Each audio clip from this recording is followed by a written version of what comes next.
I am Ferdinand Marcos, and I am the President of the Republic of the Philippines. I stand today on behalf of 110 million Filipinos. Hi everyone, hello universe, it's me again. Shoutout sa inyo mga kababayan. But anyway, meron tayong upload videos, update. Nako, ito maganda ito. Sa bagay, tayong lahat, napapansin din naman natin mga kababayan, itong 18 na marino na kuno. Pero sabi ng iba, 18 na marites, ay gawa-gawa yung mga testimony nila, no?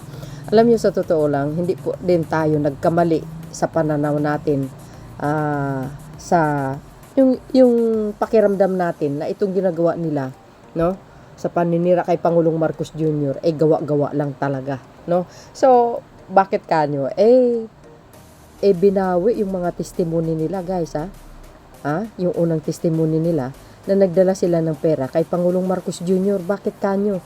Ito, napakasimple lang atong video natin, ano. Ito yung lagi natin sinasabi, kahit kailan hindi magtatagumpay yung gumagawa ng kasamaan, lalo na kung yung tao na pinagbintangan nila ay puro kabutihan lang ang ginagawa. Ito yung sinabi ng guys. Sabi po ng GMA News. Nako, 2 days ago, dalit na tayo pero kailangan, no? Today is August 8.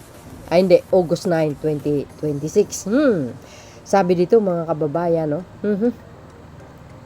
Sabi dito mga kababayan ng GMA News, nako, August 9, 2026 tayo ngayon. Binawi ng ilan sa mga nagpakilalang dating bodyguard ni Saldico ang nauna nilang pahayag na nagatid sila umano ng mali-malitang pera kay Pangulong Marcos Jr., dating House Speaker Martin Romualdez at iba pa. Mababasa rin dito ang mga affidavits na nagsasaad na kanilang pagbawi. Patuloy na kumukuha ang GMA News ng reaksyon mula sa Ombudsman at kay Atty. Libby Baligod na unang nagpakilala sa mga grupo ng mga sundalo. Oh my gosh, guys. Ano ang nangyari sa kanila? Goes. Ayan, yung mga salaysay nila.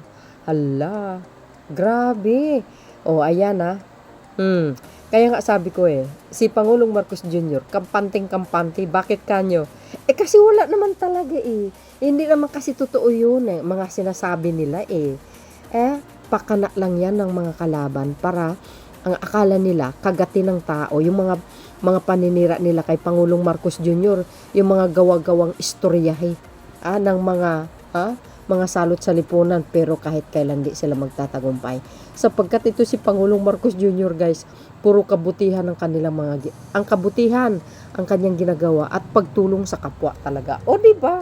Saan kayo makakita niyan? Ay nako. Sabi po ng mga nagko-comment dito, nakakulong na kasi ang director, producer at scriptwriter kaya bigla na lang naputol ang teleserye. Alam niyo ba kung sino tinutukoy? Si Mikey. At saka si Cubeta. Ayan. Nakatanggap din sila ng malita. Goes. Magrally na naman ang mga cool na niyan. Oo nga, bumaliktad nga si Chiswis at Joel Islord. Sila pa kaya? Sus. Nako, wag may sali si Chiswis at saka si Villanueva. Iba yun. Ibang side yun. Ito, ang pinag-usapan dito, itong mga nag-withdraw ng kanilang mga salaysay. Nako po, binawi lang ng ilan, okay lang. Ang nagsabi ng totoo, hindi naman nila binawi. Ano ba, ang gulo mo naman kausap. Binawi yarn dahil di na kaya ang pressure. Pustaan tayo, biglang gaganda ang buhay nitong apat na ito.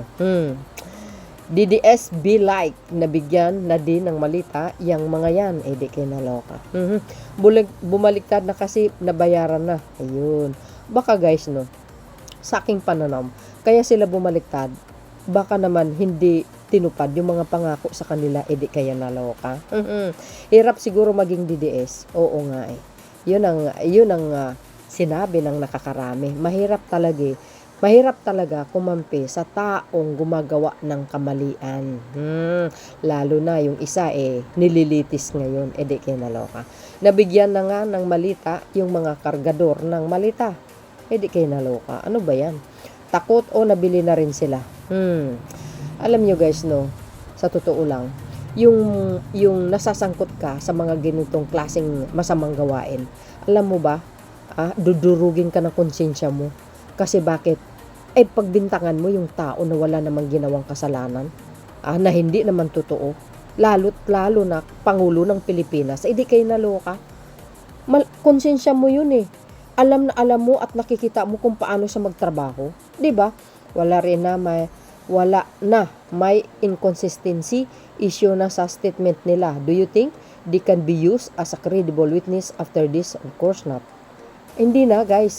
For me, hindi po sila hindi po sila credible para magiging star witness. Naku, tingnan nyo naman pinagsasabi nila. Ito nga binabawi. 'Di ba? Pero mas naniniwala ako kay Madriaga. Iyon, solid talaga yun. Kaya abangan po natin ang pag-testify niya sa impeachment trial. Naku, noon wala pismak. Now may pismas na. Kasi nahihiya sila. Oo, hindi lang yun guys, no? Yung pamilya nila, nakakahiya talaga. Baka may offer kaya binawi. Walang offer. Kahit kailan hindi mag-o-offer ang gobyerno.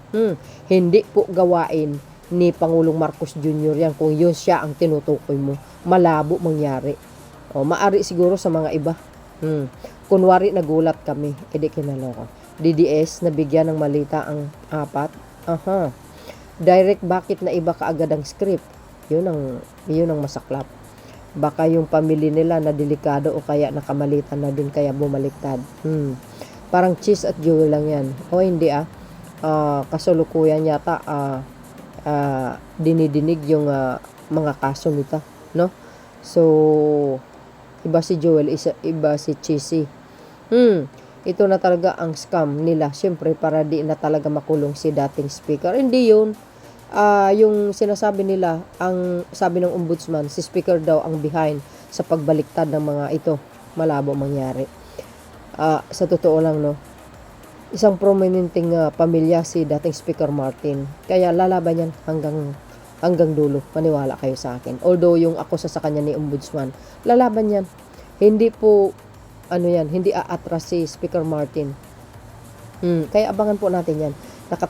Nakatanggap din ito ng mga ng malita. Okay na, absuelto na si Martin dyan. Kayo na babahala, umintindi kung bakit. Hay, nako. Dapat walang nakamask, pero okay lang yan. Hindi naman nakakagulat Gaya lang yan ni Cheese at Jewel. Pinangakuan na tayo sa SONA. Gusto pa natin matupad Ay nako.